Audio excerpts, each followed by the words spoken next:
Good evening, everybody, and thank you again for joining us for another exciting program on Journeys of Challenge, where we uncover opportunities that lie within challenging things in our life. And this season, we're dedicating our sessions and our programs to focusing on enhancing marital life, enhancing our shalom bayis, such an important topic that doesn't always get the attention it deserves. And we're very thrilled and honored to have a very special guest with us tonight, Devora Levy from Ramat Beit Shemesh in Israel. So thank you, Devora, for coming on to us tonight. Hi, sure. So Devora is originally from South Africa and made Aliyah 21 years ago. She's a trained college teacher, author, and popular relationship and life coach, working with women, teens, and couples. And she runs workshops and online courses, and really very impactful in this community. So we're very honored and thankful to Devora for joining us tonight, and we appreciate your time. So we just want to jump right into things. There's so much to unpack in the mission of enhancing shalom bayis, enhancing marital life. And one of the things I think about in terms of discussing a relationship, a marital relationship, is the foundation. And every foundation needs to be strong. Every foundation needs to be strong in order for it to be able to survive any challenges or headwinds that come its way. And the foundation of marriage is no different in that regard. So, because every single couple is going to go through its own challenges in one way or another over the course of their married life. And really making sure the foundation of the marital relationship is sound and strong is so vital. So I guess my question to you is, what are some practical ways that a spouse can invest in the marriage to make sure that the foundation is as strong as it can be? Right. So when it comes to investing, I would focus on two areas.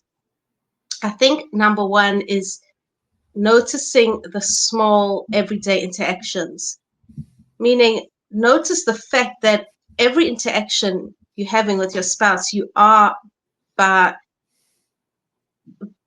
nature building, you are affecting it, and that is what is setting the foundation just by every interaction you're having. So that means that every time you're having an interaction, take it seriously. Put positivity and thought and mindfulness, even if it's a small everyday interaction, a very seemingly neutral interaction. It can either be positive, it can show affection, it can show respect, it can show closeness and the desire for closeness, or it can have the complete opposite effect by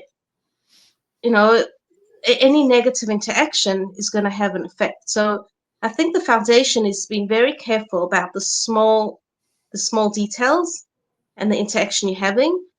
And I think number two is about investing in yourself. And when I say that, I mean that it takes two people, it takes two whole people to make a good marriage.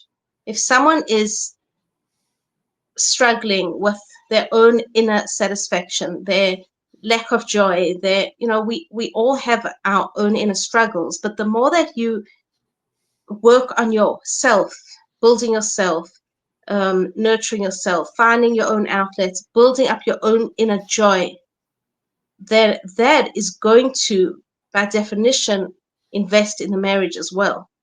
So I think those.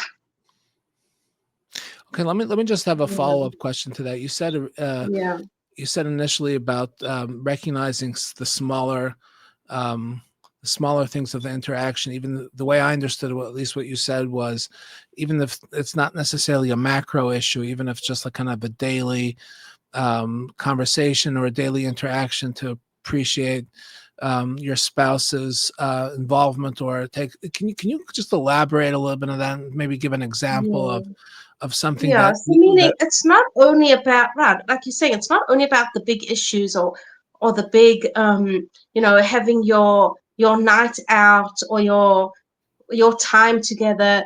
It's about living together day to day.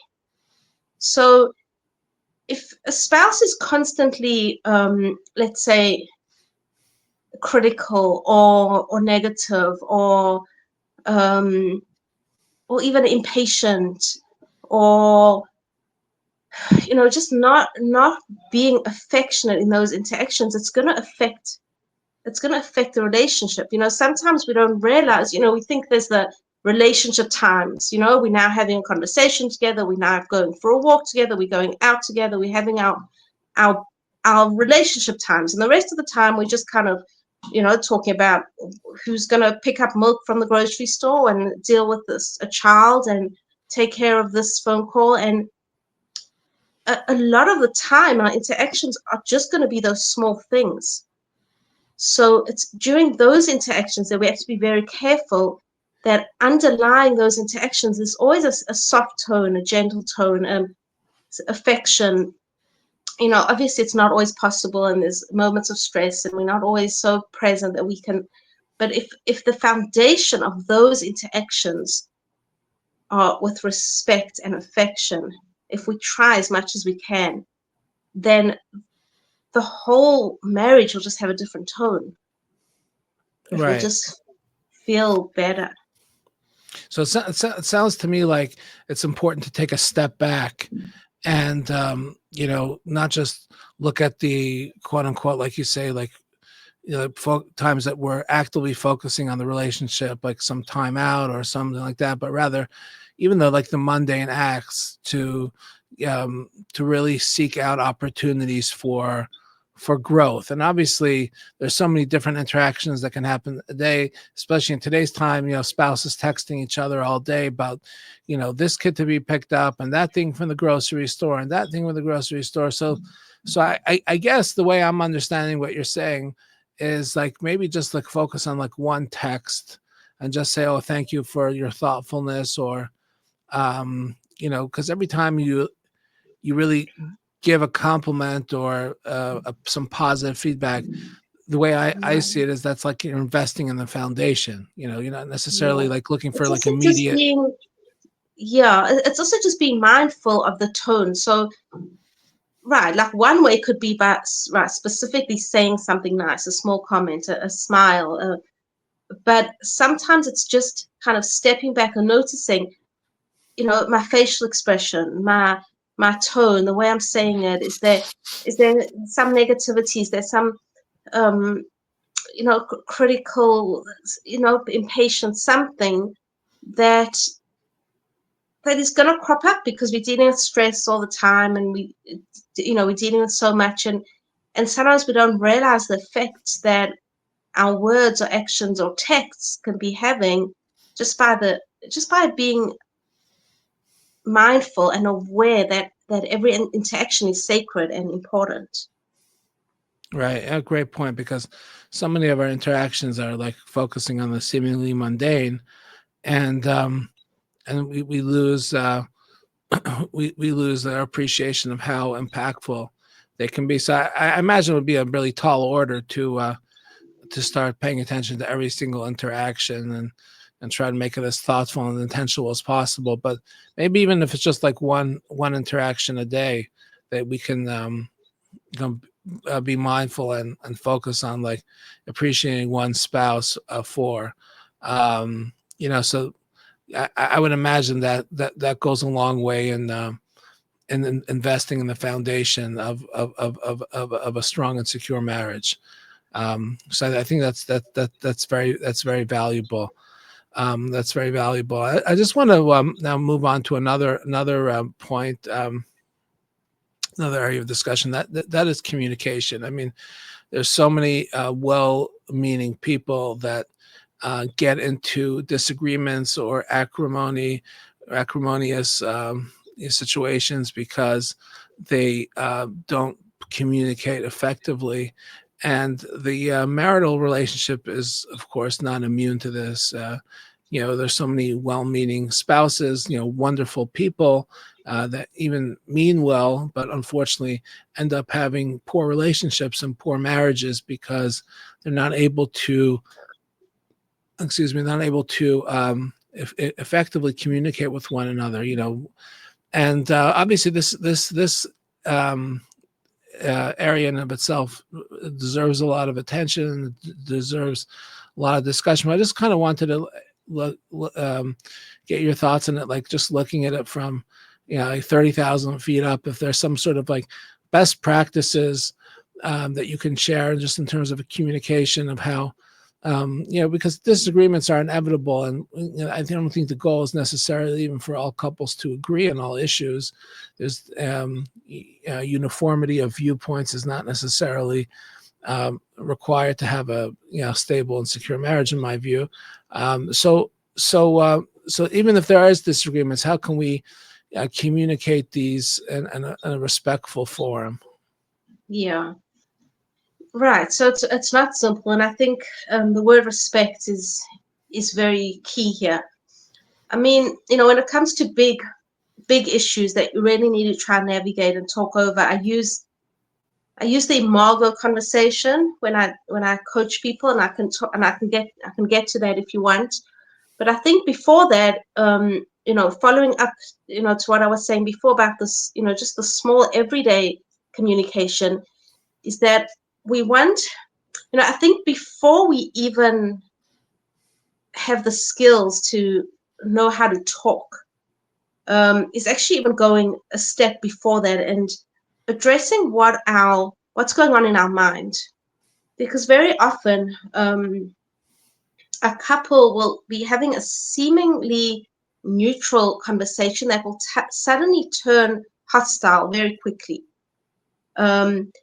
And I think it starts in our thoughts, meaning before we even watch how we speak, which obviously is important, as I was saying, speak in a nice way, avoid negativity, avoid criticism. But it's very hard to avoid that when there's something going on beneath the surface.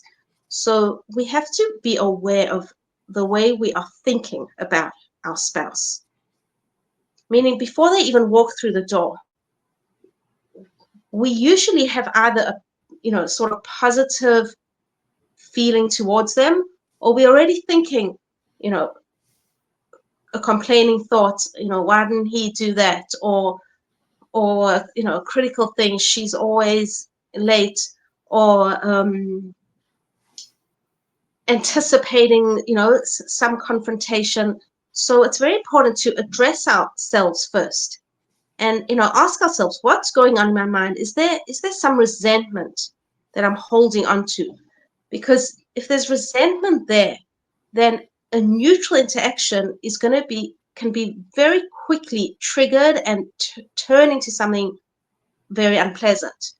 So I think it's very important to constantly be checking in with ourselves, which brings me back to that point of looking after our own mental health, our own equilibrium, our own inner balance, and noticing, am I holding on to some anger from yesterday or from 10 years ago? Am I looking at my spouse in a negative way, focusing on their flaws? There's always going to be something negative which we could be focusing on. Or am I going to say, I'm not looking at that right now, and I'm going to choose to think about them in a positive way? So by having that, I feel comes even before the communication, because the communication is key. Obviously, the way we speak, the way we ask, the way we learn how to express ourselves, ask for what we need. But very often we feel kind of out of control. We like come with the best intentions. I want to get along. I want to be nice. I want this to work. And all of a sudden you'll find yourself lashing out at your spouse, or, feeling this sudden negativity. You don't know where it's coming from. So, I would say that noticing our thoughts is very important. Okay, so let me just drill down for a second on that. So you're saying before even communication, it's just a person's mindset. Sometimes we're thinking, about anybody, either positive thoughts or negative thoughts. And usually if we're thinking positive thoughts about somebody, we're going to be able to communicate a certain way with them, a positive way. And usually if it's negative thoughts, it's not going to come out the right way necessarily. So I guess my question is like, so how does, obviously this is like this is more of a lengthy answer, lengthy discussion, but if we're not feeling, we're not feeling like super happy with our spouse, how do you can't just like, we're human beings, we're complicated. We can't just like press a button and say, okay, well, I'll be all perky now. Like how do you kind of get into that mindset? And that's right. And it's not only that we're thinking negatively about them, that sometimes we ourselves are just in like a negative space. We're feeling anxious, or we're worrying about something completely unrelated to the marriage, and we don't feel like we have the headspace to be present and friendly. And so I think that's a good question, is how do you let go of that? I think it's about being honest with yourself. I think there are certain times in marriage where you can actually step back and say, like, now's not the best time to talk about this, because that the mood you're in, it's just going nowhere. Another way is addressing it. If you learn how to communicate effectively, which I can explain through this imago conversation, is you can actually say to them, I want to hear, let's say he wants to talk about an idea. He has a new idea and he wants to discuss it. And she says, I want to hear it, but I'm feeling this kind of, I'm still feeling a little angry from yesterday. She can actually express it. And if you can do that in a safe way, where there's that foundation of respect, but it's addressing I, meaning it's noticing your own feelings at that moment, being very aware of them and real with them.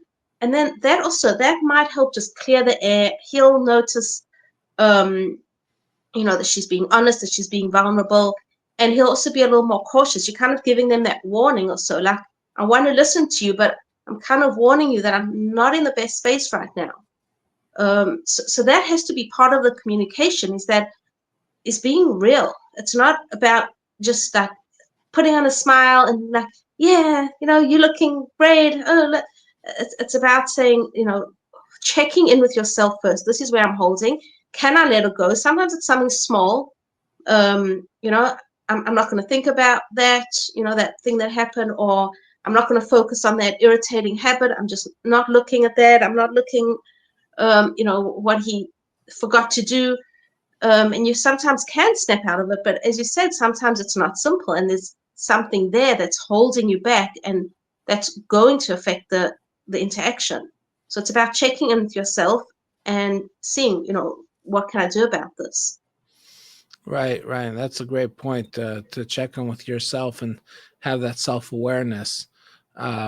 Because, many times if we're not possessing the appropriate self-awareness, that's not a good recipe for positive relationships with anybody, especially our spouse. So knowing that to say, or even to say like to our spouse, I'm still feeling not 100% over whatever happened, or I'm still feeling a little sad, so just kind of, if you can view filter my comments with that in mind. You mentioned a couple times, you mentioned a certain method of communication. If you can just a little elaborate on that, I'm sure our listeners would appreciate that. Yes. So I'm sure some people are familiar with it. It's called imago therapy, which has a lot of different parts to it.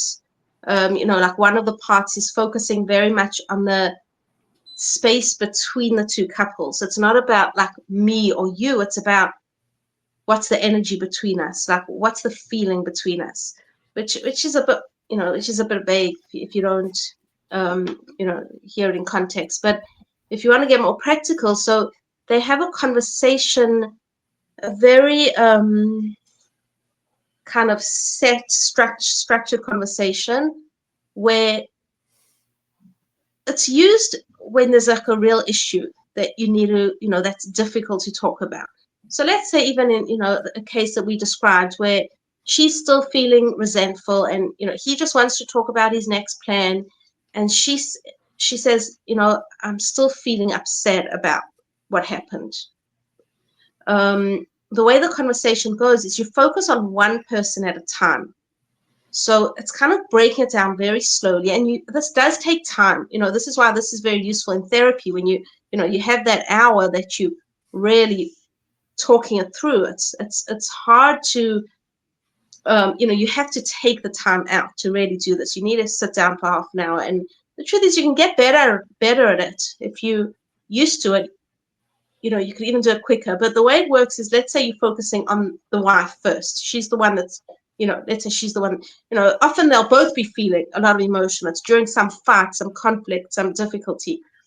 But you'll start with the one spouse. So let's say it's her. She'll say, I'm feeling angry about the fact that you ignored me yesterday, whatever it is. And then the next part of the conversation is that he has to repeat back to her what he heard. So he says, I'm hearing that, in his own words, I'm hearing that you're still angry with me. And then he says, is that correct? And then she goes back saying, no, I didn't mean that. I meant that I still feel that you still treated me the way you treated me yesterday. Whatever it is. And you keep going back and forth until she feels that he got it, that he heard her. And then, then once he gets it, she'll be like, yes, that's how I'm feeling. And then the second part of the conversation is that he then has to validate her. So this is also very difficult to do when there's a real conflict.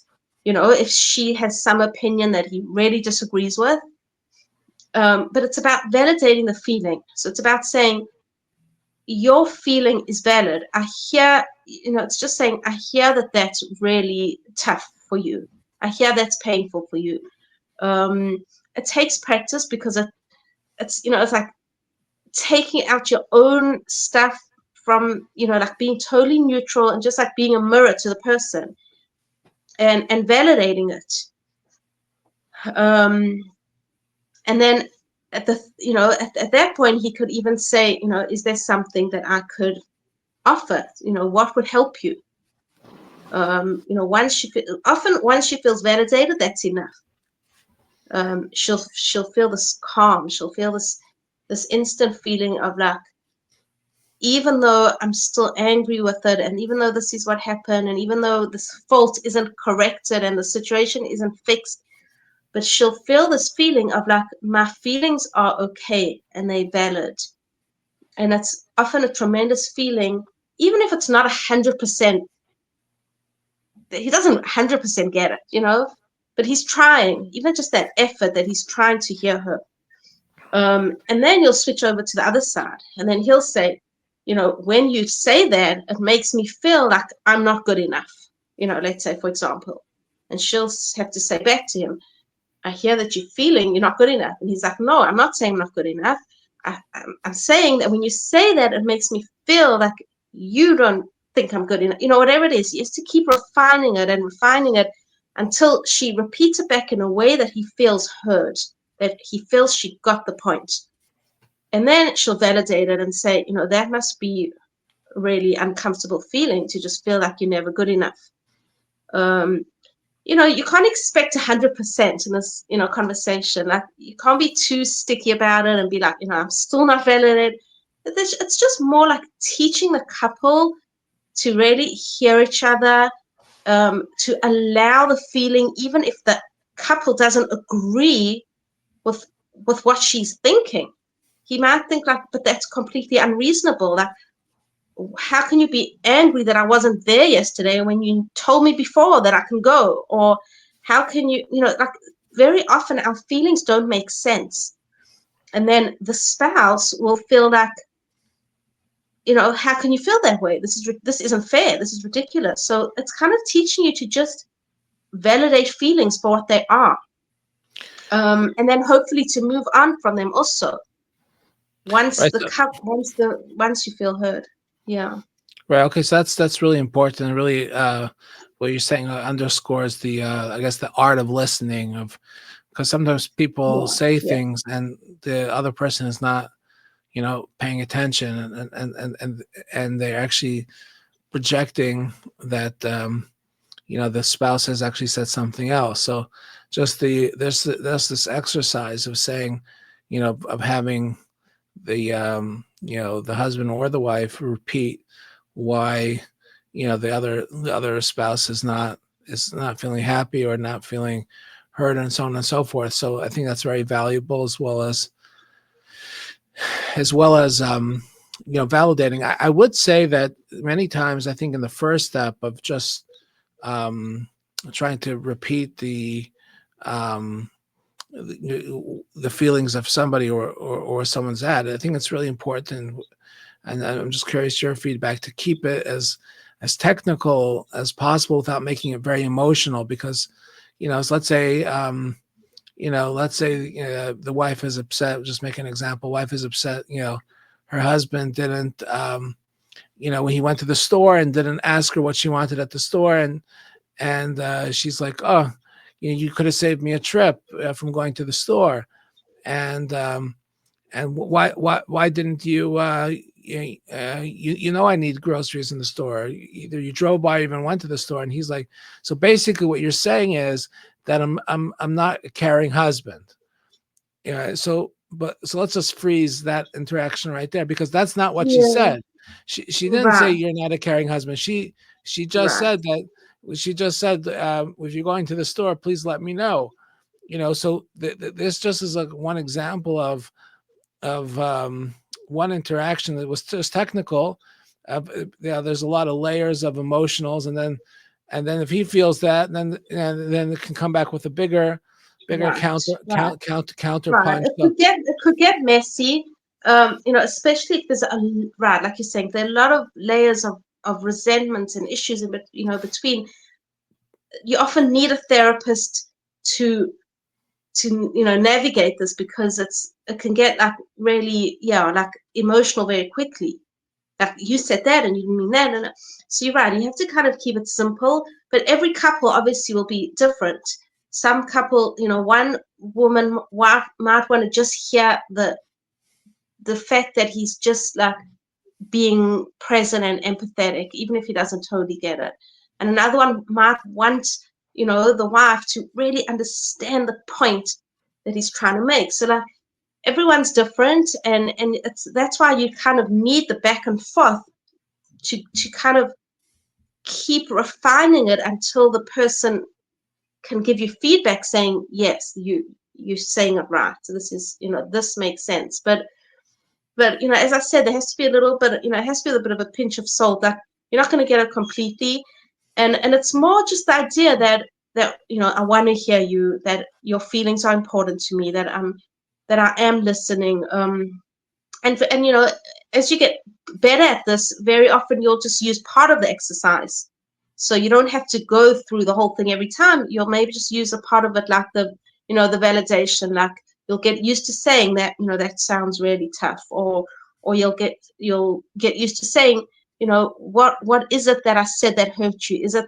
that I did this, or is it that is this aspect of it, or is it that aspect of it? Like you'll kind of just develop a language where you trying to tune into each other and hear each other, and validate each other, and then just feel supported. Right. Okay. Yeah. Great.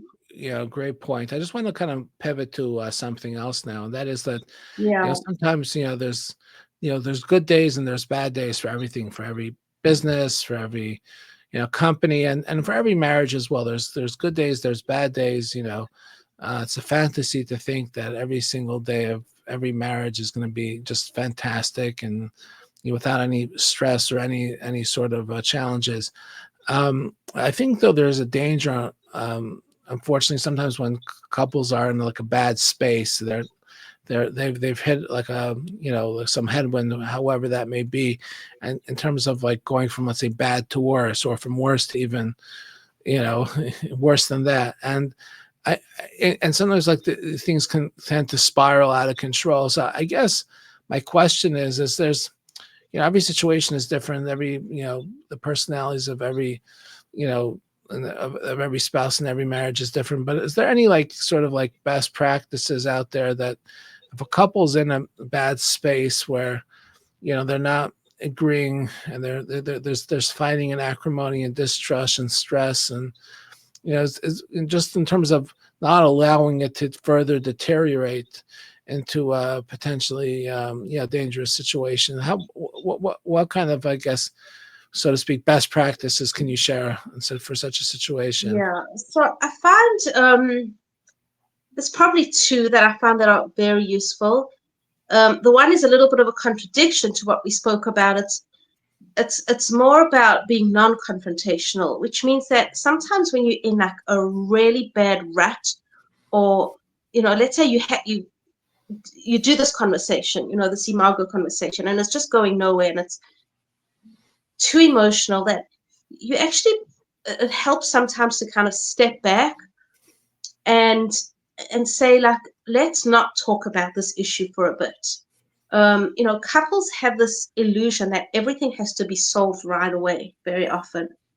And that's not true. Very, very often we, like you're saying, we're having a bad day, we're in a certain mood, there's a certain dynamic between us, there's a certain stress, and very often just waiting for things to pass. And when I say that, I don't mean, avoiding the issues.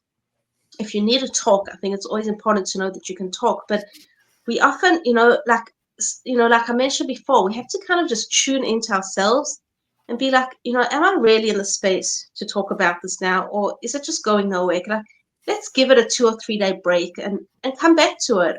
Or even in my own mind, like, can I just stop, mulling this issue over and over again and be like, let's just focus on having a good time today. Let's go for a drive and smile at each other. And then often the problems will take care of themselves.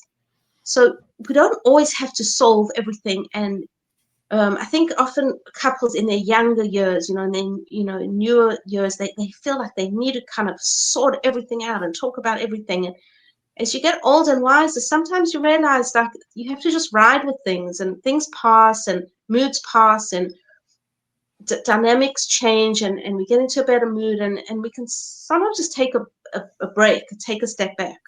And I think that often is very helpful. Even in therapy, I'll often tell people, like, is this an issue that we have to talk about now, or let's talk about something else?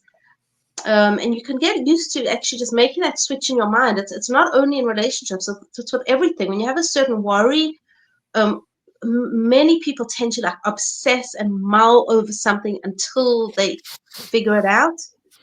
And it takes a certain skill to actually sometimes say, like, let's put that on the back burner for a little bit. You can either give yourself a time frame or just say, for the next few hours, I'm just going to focus on being present, on enjoying the good things in my life, on focusing on this child instead of the child that's, causing me the stress. And just kind of learning to play with it. So that's one method I feel really is helpful. And then another method, which I think is also just a tool to kind of always keep in your, it's not a tool, it's more an attitude to always keep in your back pocket, is based on John Gottman's work. He calls it something like turning towards each other, meaning in times of stress or crisis, we can either turn against each other very quickly and very viciously and start, the blame game, or criticizing, or just drawing away or being cold. Or we can get into a habit of saying, when times are tough, we're going to face each other. We're going to turn towards each other, support each other, trust each other, and learn to say, to be vulnerable and to say, how can we do this together? How can we solve this together? This is really hard for me. And then, like we talked about the validating before, if you get into a language of instead of feeling this kind of threat when the spouse is upset, is turning towards them and saying, what can I do for you here? is there anything I can help you with, or just I'm here for you. It's sort of just this attitude of we've got to stick together and we've got to turn towards each other instead of away from each other when times are tough. And this is something you can talk about and kind of train your brain to do, which is not always, going to be easy to do and might not always work, but it's a goal to, to be a team and say, let's have this attitude together. Sure. I think both of the points that you shared are so valuable. The first point is we don't have to solve everything. Way back I heard this advice. I'm just curious what you heard about it, what you feel about this, and over the years I've heard different takes on it. Like a couple shouldn't go to sleep at night before they solve all their settle the fight, and then I heard like the machlokas on that, the dissenting view was, what do you mean? Like before they go to sleep, many times they're exhausted. They're not in the best frame of mind. They're like not up to really unpacking everything thoughtfully. Let them just go to sleep, and tomorrow morning when they're feeling more fresh, they can deal with it then, or maybe next week, or it's not like urgent that they have to solve everything before they go to sleep at night. So right. So that's a good point. Like, I mean, and it doesn't even mean that you necessarily it's one or the other. Meaning, it doesn't mean I'm going to bed angry and we'll solve this tomorrow because we can't talk about it now. We're exhausted. But it could be I'm going to bed now and I'm just going to kind of put this in a little box. It's there. It's still upsetting, but I don't have to go to sleep with that negative emotion. I can say this is an issue that we have to deal with, and it is hard and it's painful, and right now I'm in pain, but right now I'm going to go to sleep and I'm actually going to focus on something else for a bit. You could even turn towards each other and still be affectionate and say, I am still feeling angry, but, let's just put it aside for now. I still love you. You can still say a positive word. So you haven't solved the fight, but you haven't, you're not holding on to the resentment either necessarily, if possible. Right. Yeah. And solving the fight doesn't necessarily need to be the goal right away. It could just be the more immediate goals, like how do we, just to like an analogy with someone there's like a triage situation, emergency, how do we just stop the bleed, and how's the person going to be cured? We'll worry about that another day, how we're going to be cured. Right now, we just want to, stop a situation from going from bad to worse, which unfortunately I think sometimes, especially in stressful situations, come up. And that's why I love that. I've heard that before, what you mentioned from John Gottman, is couples turning towards each other. It's much easier said than done, especially in stressful situations, because I find that, we have a tendency to blame others when there's a stressful or even a traumatic event. But really that's what's required, I guess, to kind of dig deep. I'll just ask a follow up on that. Because we have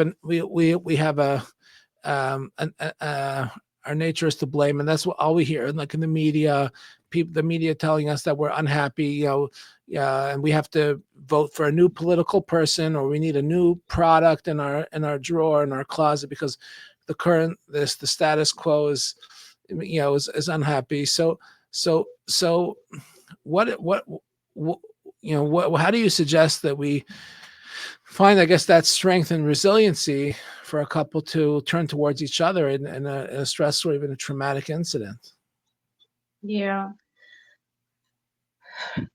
I think it's about it's almost like a decision you have to make within yourself, and it comes to practice.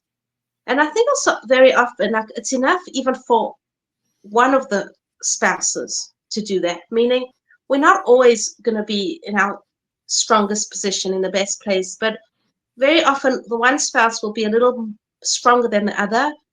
And even if let's say the one starts blaming, maybe the other one will be able to catch them and say, okay, let's not go there. Say something positive, say something soothing. Very often we think like obviously it takes two individuals to create a strong marriage, but we can't always both be the strong one all the time. And if we can learn to have each other's back, meaning that even if one slips up and starts, becoming a bit negative or blaming or critical, it doesn't have to spiral into both of them, being that way. And like, what about turning towards each other? Aren't we supposed to turn towards each other? You could just say, kind of soothe them. It's been a hard day. And, kind of have each other's back and be forgiving when things aren't exactly the way we want them to be. Right. Yeah, that's a great point about, especially in a stressful time or traumatic time, we can't expect both spouses to always turn towards each other. As long as one does, I think that really lowers the temperature, Right. lowers the temperature and hopefully can get them to a better space another time. So Right. that's And really, even if they both start, being hostile or negative, but the one kind of remembers and catches it and says that, okay, let's start fresh, or let's talk about this another time. It's not all or nothing. It's just kind of an attitude that you both decide, let's try do this. Let's have this in sure, mind. Let's have this in our back pocket. sure, absolutely. Okay, wonderful. Well, your insights were really spot on and very very helpful, I think, to all of our listeners here. So I just want to thank you for coming on our program as we're kind of running out of time now, and sharing some of your best practices, tips, wisdom. And just want to mention to our listeners that you may be in the other side of the world, you live in Israel, but these days everything is so much closer. You have a website out there. It's devoralevy.com. That's DevoraLevy.com. And all sorts of workshops, I think mainly geared towards women. Is that correct?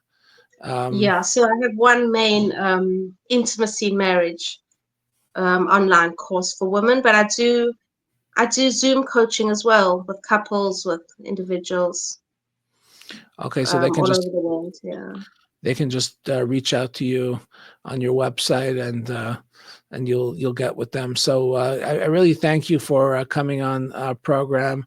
Like I said, the name of our show is Journeys of Challenge. Life is a journey, and every journey has challenges. And instead of running away and pretending they don't exist, we want to look and try to uncover the opportunities that lie within. And marriage is such an important part of our journey in life, and it's definitely not immune to challenges. So thank you for coming on and helping us find the opportunities in this challenging journey. So thank you for your time coming on. Thank you. Keep up your good work. Okay, same to you, and hopefully our listeners can get in touch with you directly if they need be. And wishing you all the best, and look forward to being in touch somehow. Take care.